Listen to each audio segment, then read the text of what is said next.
Bismillahirrahmanirrahim. Assalamualaikum warahmatullahi wabarakatuh. Alhamdulillahirabbil alamin wassalatu wassalamu ala asrofil anbiya'i wal mursalin sayyidina Muhammadin wa ala alihi wa sahbihi wa karbatihi wa ilal baiti ajmain. Amma ba'du. Bersyukur kepada Allah Subhanahu wa taala, Tuhan yang Maha Esa. Salam sejahtera bagi kita semua.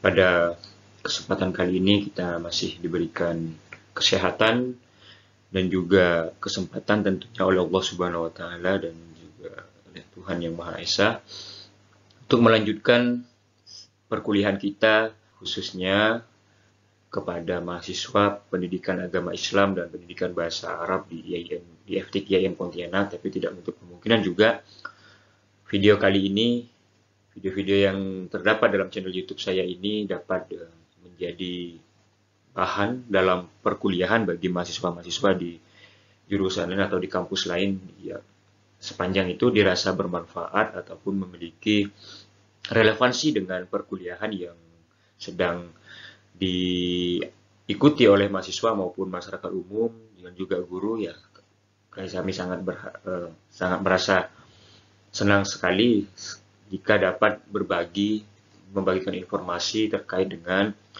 proses pembelajaran khususnya pada mata kuliah dan media pembelajaran. Pada kesempatan kali ini kita akan membahas tentang media berbasis ICT atau Information and Communication Technology atau teknologi informasi dan komunikasi. Nah, perkembangan informasi ataupun media pembelajaran, perkembangan daripada segala macam teknologi informasi ini sangat pesat sekali saat ini di era revolusi industri 4.0 yang kita, atau dalam bahasa sederhana itu di era milenial. Berbagai hal sudah kita dapat temukan, terutama media yang berbasis komputer. Nah, pada kesempatan kali ini tujuan pembelajaran kita tentunya mahasiswa ataupun penonton dari channel YouTube ini atau video ini dapat mengidentifikasi atau dapat memahami lebih mendalam terkait dengan penggunaan teknologi informasi dan komunikasi dalam proses pembelajaran. Penggunaan teknologi informasi dan komunikasi ini paling dekat kita pasti akan menyebutnya dengan teknologi komputer ataupun yang terbaru tentunya sekarang dalam beberapa tahun belakangan kita sudah sangat umum sekali dan sudah sangat akrab sekali dengan yang namanya tidak hanya komputer, laptop, tetapi ada tablet ataupun juga yang paling terbaru yang sedang kita pakai sehari-hari. Bahkan hal tersebut sudah menjadi bagian dari hidup kita, yakni adalah penggunaan teknologi gadget ataupun handphone yang telah kita pegang. Berbeda dengan handphone yang telah kita pergunakan di sebelumnya, yang handphone kali yang sejauh ini yang umum kita laksanakan adalah yang kemudian mampu memberikan layanan akses informasi maupun layanan akses yang sangat mendukung sekali berbagai hal yang kita butuhkan, tidak hanya sekedar berfungsi sebagai telepon ataupun berfungsi sebagai untuk mengirim pesan, tetapi banyak fungsi-fungsi lain yang kemudian teknologi handphone ini menjadi sesuatu hal yang mampu untuk menunjang pembelajaran, khususnya di masa saat ini yang masih belum terlaksana pembelajaran itu dengan secara konvensional yang tatap muka, tetapi masih menggunakan jarak jauh ataupun dengan sistem online. Nah, maka keberadaan handphone ini termasuk di dalam bagian daripada teknologi komunikasi ini menjadi relevan untuk digunakan. Maka kita hari ini akan tidak dalam rangka membahas apa itu handphone, apa itu segala macam perangkatnya, tetapi bagaimana proses informasi ini, proses penggunaannya, agar penggunaan teknologi informasi ini dapat digunakan secara maksimal dalam pembelajaran. Nah, yang selama ini kita gunakan tentu kita gunakan untuk mengirim pesan melalui WhatsApp ataupun melalui layanan aplikasi lainnya. Yang kali ini kita coba akan melihat sisi manfaat dari teknologi informasi termasuk komputer di dalamnya dalam pelaksanaan pembelajaran. Komputer ini sudah menjadi barang yang jamak ya. Semua orang nyaris tidak ada yang tidak tahu, khususnya bagi guru ya. Mahasiswa-mahasiswa di sini adalah juga calon-calon guru dan juga guru yang sedang mengajar di sekolah tentu sangat akrab sekali dengan apa yang namanya komputer, setidaknya sudah tahu bentuknya, itu tidak akan ini lagi. Kemajuannya itu sangat banyak sekali yang bisa kita manfaatkan, terutama kita ambil sisi dulu dari komputer. Nah, komputer ini dapat digunakan sebagai alat bantu tentunya menyampaikan pesan. Tidak hanya menyampaikan pesan pembelajaran saja ya, bukan hanya sekedar seperti menggunakan komputer, kemudian menarasikan suatu materi ajar untuk menyampaikan pesan, tetapi juga sesuai dengan perkembangannya itu juga dapat dimanfaatkan sebagai sumber belajar. Nah, sumber belajar tentu nanti akan erat kaitannya dengan perangkat-perangkat lain yang tidak hanya komputer, tetapi masih tetap andil daripada manusia ataupun dari guru dalam merancang suatu komputer agar itu menjadi sumber belajar ataupun alat bantu untuk dalam pembelajaran sebagai media. Nah, komputer ini memiliki potensi misalnya penggunaannya itu memungkinkan teknologi ini mencakup yang pertama adalah teknologi yang dapat digunakan untuk menyimpan ya. Teknologi informasi dan komunikasi menyimpan, mengolah, menampilkan, dan menyampaikan informasi dalam proses komunikasi. Nah, tadi ini penggunaan laptop atau penggunaan handphone itu memungkinkan untuk menyimpan informasi. Kemudian juga memungkinkan kita untuk mengolah informasi, misalnya menggunakan aplikasi-aplikasi yang relevan ketika kita ingin menampilkan video, ingin menampilkan gambar, ataupun hal-hal lainnya yang itu adalah teknologi informasi baik handphone ataupun komputer itu memiliki kemampuan untuk mengolah tersebut. Nah, tentunya tadi di dalam teknologi komputer maupun handphone dan lain sebagainya itu juga memiliki kemampuan untuk menampilkan kalau dalam konteks saat ini yang kita bahas ini adalah untuk menampilkan materi ajar. Nah, ini memungkinkan untuk dilakukan dan kemudian setelah disimpan dan proses diolah menjadi proses pembelajaran, kemudian kita tampilkan. Nah, ini juga kemudian menjadi alat untuk kita mengkomunikasikan dalam proses pembelajaran. Artinya ketika kita bawa laptop ke dalam kelas misalnya, hanya menampilkan, tetapi tidak ada proses penyampaian informasi maksud daripada apa yang kita tampilkan, itu juga tidak terlalu tepat. Maka kemudian bahan yang sudah kita siapkan adalah untuk merupakan media bagi kita untuk melakukan proses komunikasi pembelajaran terhadap siswa. Penggunaan teknologi informasi ini juga memungkinkan kita menyampaikan suatu informasi itu yang bersifat massal. Contohnya ini ya, saat ini yang saya gunakan.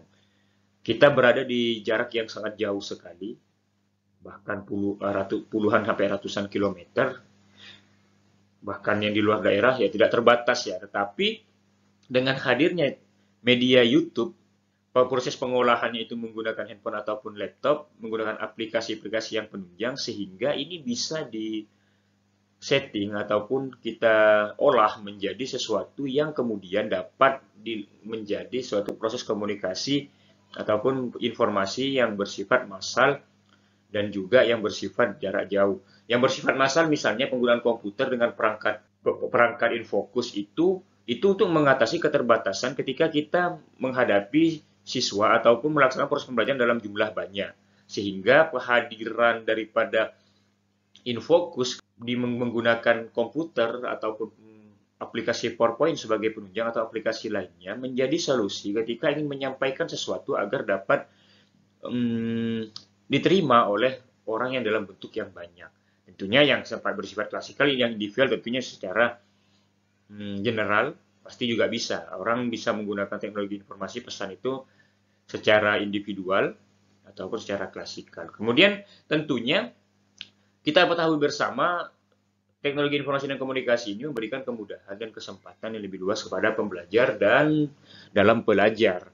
Nah, artinya komputer, kemudian teknologi yang penunjang lainnya itu kemudian memberikan kemudahan kepada siswa untuk mengikuti proses pembelajaran itu secara lebih mudah. Artinya tidak hanya mengandalkan guru tentu tetap relevan menurut saya untuk keberadaannya sebagai memberikan suatu petunjuk pembelajaran yang tepat. Tapi kemudian komputer ini memberikan kemudahan sebagaimana kita contohkan kali ini di dalam proses yang tidak mungkin kita ketemu dalam satu tempat sebagaimana biasanya, maka penggunaan teknologi ini memberikan kemudahan sebagai solusi daripada problem-problem yang kita hadapi dalam proses pembelajaran. Nah, artinya juga penggunaan teknologi informasi ini memungkinkan kita untuk berinteraksi secara luas, guru, dosen, ataupun pakar-pakar ini sebagai wadah untuk sumber-sumber belajar yang tidak dibatasi ruang oleh waktu. Misalnya, yang tadi kita contohkan, yang sudah kita contohkan kali ini, ketika dosen guru tidak bisa bertemu langsung dengan siswa, maka penggunaan teknologi informasi ini menjadi relevan. Tinggal kemasannya nanti itu disesuaikan dengan teknologi ataupun alat-alat yang kemudian menjadi penunjang. Nah, misalnya ketika teknologi informasi ini belum dikenal, misalnya kita ingin satu-satunya pusat informasi kita adalah guru yang mengajar kita di dalam kelas ataupun di tempat lainnya.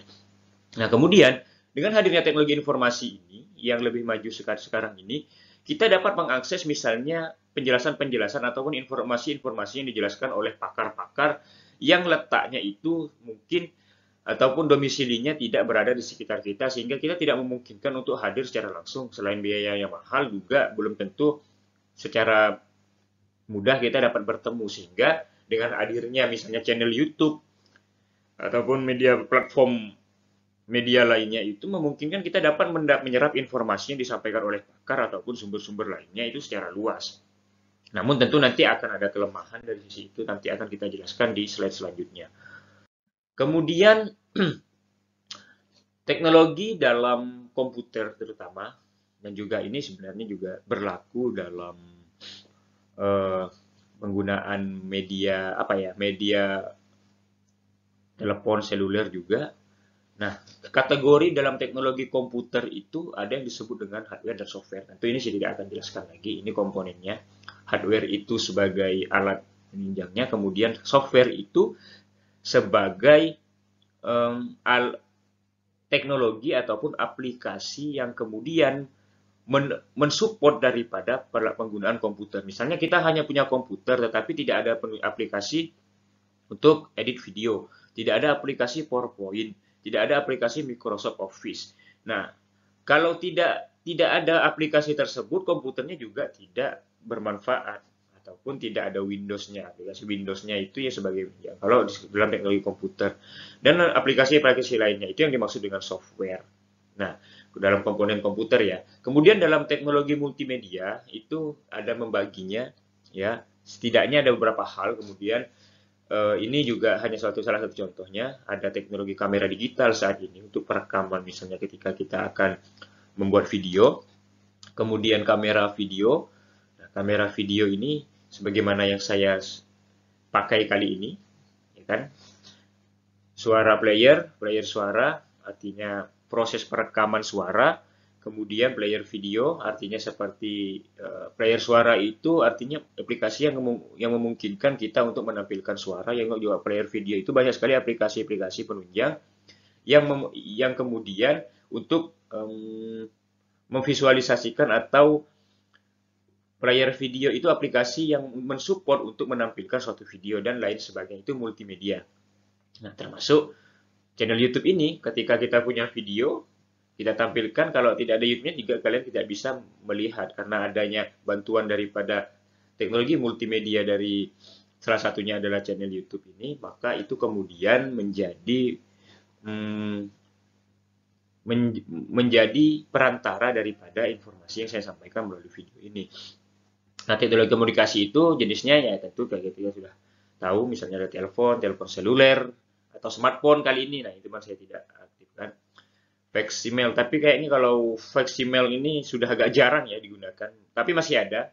Fax itu masih ada, tetapi sangat jarang sekali.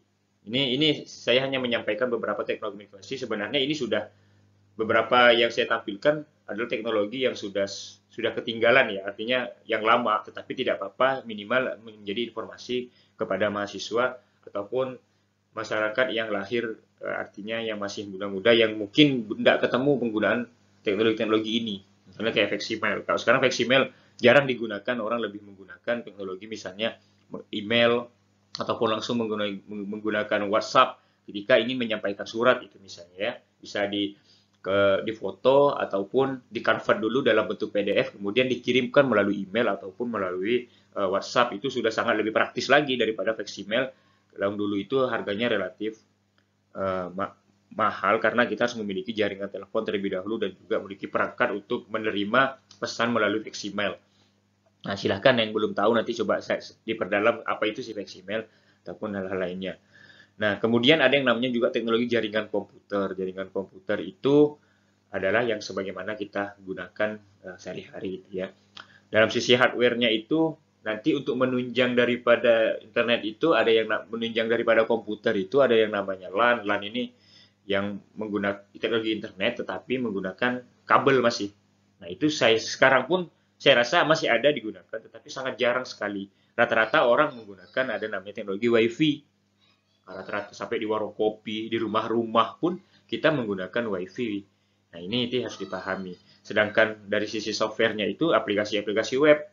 Aplikasi web itu ya ini termasuk YouTube, Facebook, menggunakan Google Classroom, ada Zoom, teknologi Zoom, Zoom Meeting, Google Meeting, dan lain sebagainya. Itu adalah menggunakan software-software penunjang daripada pelaksanaan proses pembelajaran menggunakan teknologi komputer atau menggunakan teknologi smartphone yang kita gunakan hari ini. Nah, kemudian bentuk interaksi dalam pembelajaran berbasis ICT ini, informasi, komunikasi, dan teknologi informasi dan komunikasi ini, yang pertama itu adalah sebagai media ataupun perantara untuk kita melakukan aktivitas interaksi berupa praktik atau dan latihan pembelajaran. Nah, praktik dan latihan pembelajaran ini adalah kemudian penggunaan program komputer itu tentunya itu bisa menggunakan misalnya ketika memberikan soal kepada siswa.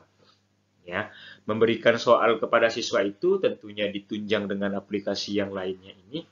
Ada aplikasi sekarang yang tersedia misalnya aplikasi untuk soal latihan. Sebagaimana soal-soal latihan itu, di dalam Google Classroom itu ada media yang namanya memungkinkan kita untuk mengerjakan soal. Nah, kita tinggal klik jawaban yang benar, kemudian nanti secara kalau sudah selesai melaksanakan, kita klik OK ataupun selesai sehingga nilainya itu langsung terlihat di situ.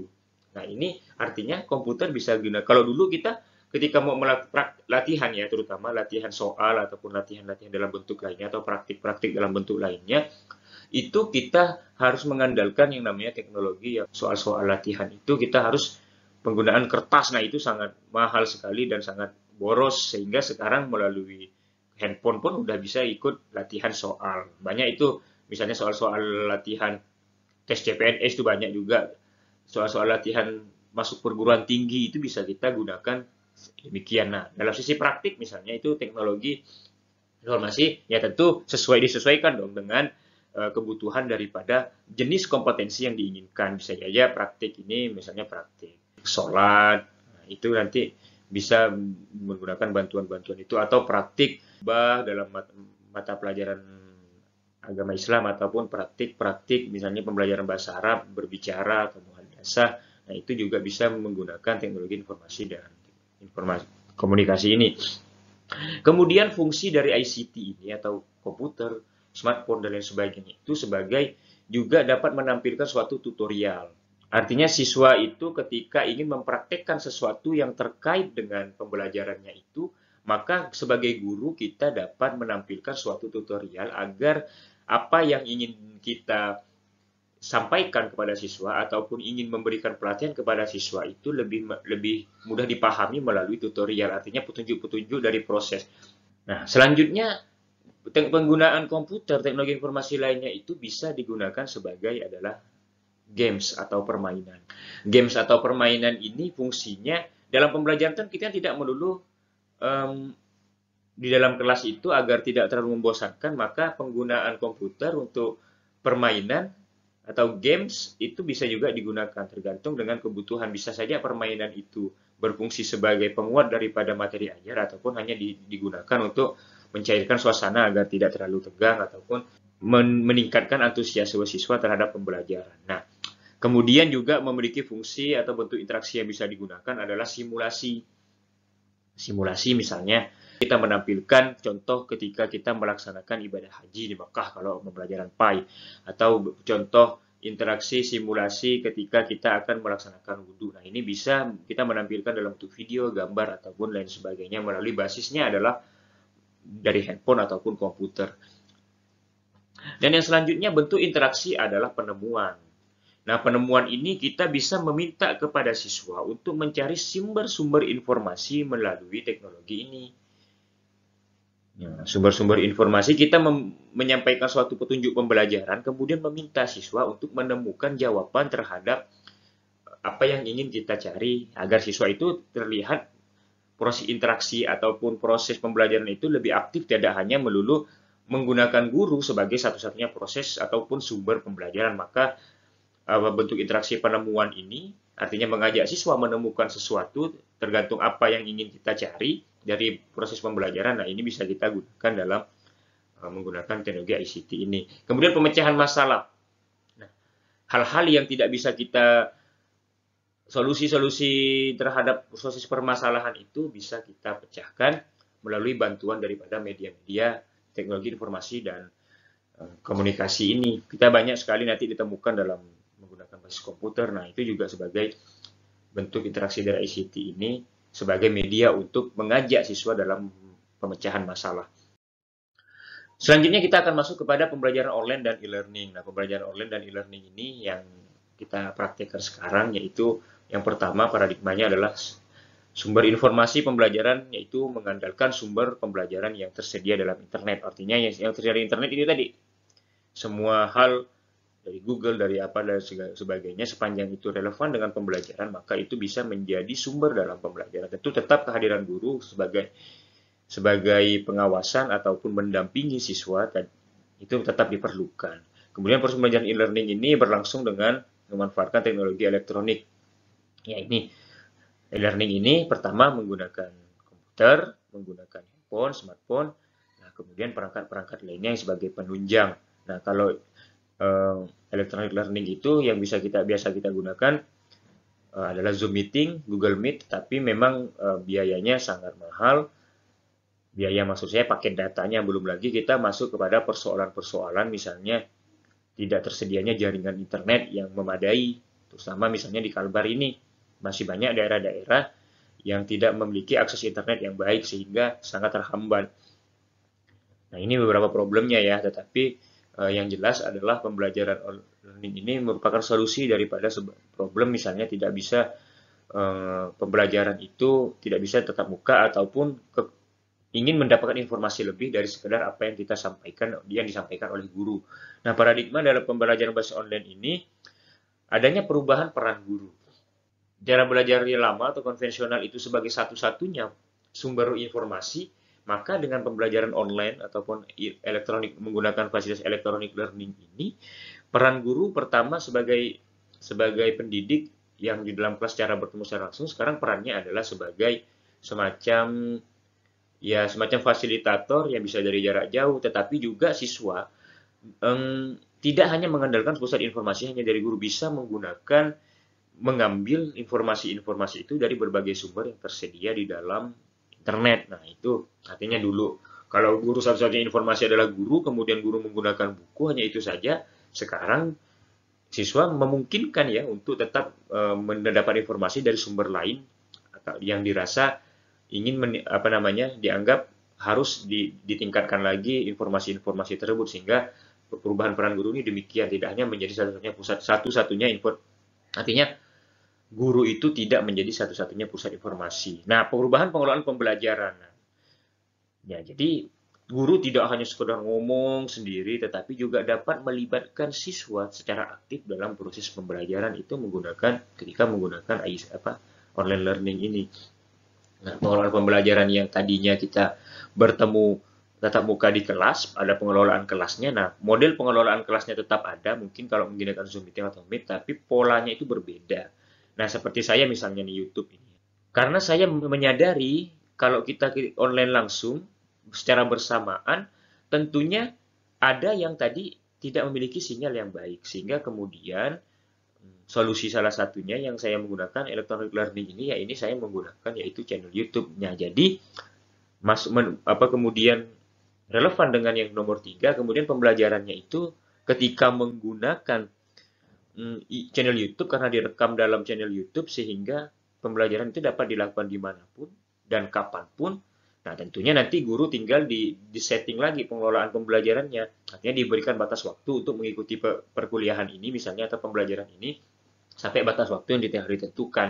Tapi artinya tetap kedisiplinan tetap kita laksanakan, tetapi modelnya itu berbeda dan fleksibel sekali seperti itu. Nah, kemudian pembelajaran dapat memanfaatkan sumber digital. Nah, itu yang tadi ya sudah dijelaskan di awal. Artinya memang sumber-sumber digital ini yang terdapat di dalam internet. Kemudian selanjutnya adalah kelemahannya tentu masih ada dan sangat sekali ini harus diantisipasi oleh kita. Kemajuan internet, kemajuan teknologi informasi adalah suatu keniscayaan, dan satu sisi adalah tentu memberikan kemudahan bagi kita dalam menunjang proses pembelajaran, khususnya dalam media pembelajaran. Tetapi memang substansinya masih terdapat kelemahan, dan ini menjadi problem yang harus dapat ditangani oleh guru. Yang pertama adalah penyebaran informasi yang kadang tidak valid. Bagaimana informasi hoax yang terjadi, yang kita temukan setiap hari berseliweran di tangan kita melalui handphone itu, kalau kita identifikasi tidak semuanya adalah sumber informasi yang benar. Maka ini penting, makanya saya dibilang tadi, peran guru tetap relevan di sini. Karena ketika membebaskan secara luas mereka atau siswa untuk mencari informasi di internet, sehingga mereka mungkin salah mendapat informasi atau belum mampu membedakan informasi yang benar. Nah, ini kan jadi berbahaya. Bahkan kadang-kadang kita sendiri sebagai gurunya bisa jadi belum mampu, dalam beberapa hal belum mampu membedakan mana informasi yang valid dan yang tidak. Nah, ini penting ya. Jadi sehingga jangan sampai ketika kemudahan informasi ini terjadi, kita bisa lakukan, tetapi di satu sisi kita tidak mampu membedakan mana informasi yang layak untuk dijadikan sebagai penunjang dari proses pembelajaran. Dan kemudian, seperti YouTube ini ya, ataupun seperti media lainnya, ketika kita menyampaikan sumber informasi, kadang-kadang kita terbentur yang namanya hak cipta. Kalau di YouTube itu ada mekanisme, misalnya ketika menampilkan video di YouTube, ada video yang memang menjadi hak cipta daripada seseorang ataupun korporasi ataupun lembaga. Nah, sehingga ini ada mekanisme sendiri yang ditetapkan. Nah, kadang-kadang kita hak cipta itu penting ketika kita menulis skripsi misalnya, mahasiswa, ataupun ketika kita menampilkan suatu media itu, kadang-kadang itu harus disampaikan sumbernya juga untuk menghormati daripada penggunanya, orang yang menciptakan media tersebut. Misalnya ada gambar, maka kalau bisa itu kita masukkan sumbernya itu dari mana. Nah, itu walaupun saya kadang-kadang saya cantumkan, tapi kadang-kadang kalau saya terlupa itu juga. Tapi rata-rata saya tetap ingat, saya mendapatkan foto ataupun video ini dari mana, maka kita akan ada footage ya. Video footage itu misalnya, nah itu kita sampaikan sumbernya itu dari mana, hak cipta. Nah, hak cipta ini juga sebagai mekanisme untuk kita memastikan bahwa ini adalah dari sumber yang kredibel. Nah, ini hak ciptanya punya siapa? Nah, kita tahu orang ini ataupun penulis ini atau seseorang ini merupakan sumber yang kredibel. Nah, ini juga sebagai mekanisme itu bisa jadi kan. Artinya orang-orang dari sumber yang terpercaya. Ini penting nih, jangan sampai salah menggunakan hak cipta, sehingga kita terkesan tidak menghargai hak karya orang lain. Nah, tentu kelemahannya hak jaringan yang masih terbatas, sebagaimana saya sampaikan tadi. Pada banyak daerah di Indonesia ini yang masih akses internetnya itu masih kurang memadai, masih kurang baik lah. Nah, ini ya, itu masih banyak sekali beberapa daerah silahkan. Nah, kecepatan akses internet, nah ini tadi kita itu kecepatannya beragam. Ada di beberapa daerah misalnya. Nah, ini kan tergantung. Semakin tinggi kecepatan akses internet, maka semakin mahal biaya yang kita keluarkan. Nah, kecepatan internet pun apa artinya tergantung juga daripada jaringan yang tersedia. Nah, kalau jaringannya kurang baik, meskipun menggunakan biaya internet, kuota internet yang mahal juga tidak berguna. Tetapi kecepatan internet di dalam kondisi normal di jaringan yang baik, maka ketika ingin mendapat akses yang cepat, maka kita harus menggunakan biaya yang relatif lebih daripada menggunakan akses yang biasa-biasa saja. Nah, dalam proses pembelajaran akhirnya adalah kita itu sangat kesulitan dalam melakukan kontrol kualitas daripada sumber pembelajaran akhirnya. Karena memang semua pusat informasi yang didapat dari jaringan internet dengan pembelajaran berbasis elektronik ataupun online ini, sehingga sangat sulit sekali karena semua informasi itu banyaknya banyaknya website yang bertebaran di dunia maya itu, sehingga kita sangat kesulitan untuk membedakan mana yang ini valid atau tidak. Maka kemudian nanti ada namanya proses kontrol ataupun mekanisme dalam menentukan ataupun melihat mana sumber informasi, dalam rangka mengecek suatu informasi ada prosedurnya untuk memastikan bahwa informasi ini layak untuk dijadikan sumber informasi, mana yang tidak layak untuk dijadikan sumber informasi. Maka itu perlu namanya literasi media ini sangat penting sekali bagi kita semua. Nah, demikian mahasiswa sekalian dan juga penonton channel YouTube ini, beberapa hal yang saya sampaikan. Sebenarnya sih apa yang saya sampaikan ini adalah informasi umum yang saya rasa tidak dapat sudah diketahui ataupun dipahami oleh masyarakat pengguna media sosial ataupun pengguna teknologi informasi ini. Tapi paling tidak kita harus mereview kembali agar ketika kita menggunakan komputer ataupun perangkat media lainnya itu dapat dimanfaatkan secara tepat dan maksimal sehingga menjadi sesuatu bahan ataupun alat yang sangat fungsional untuk proses pembelajaran. Ini saja. Mungkin hanya ini yang dapat saya sampaikan.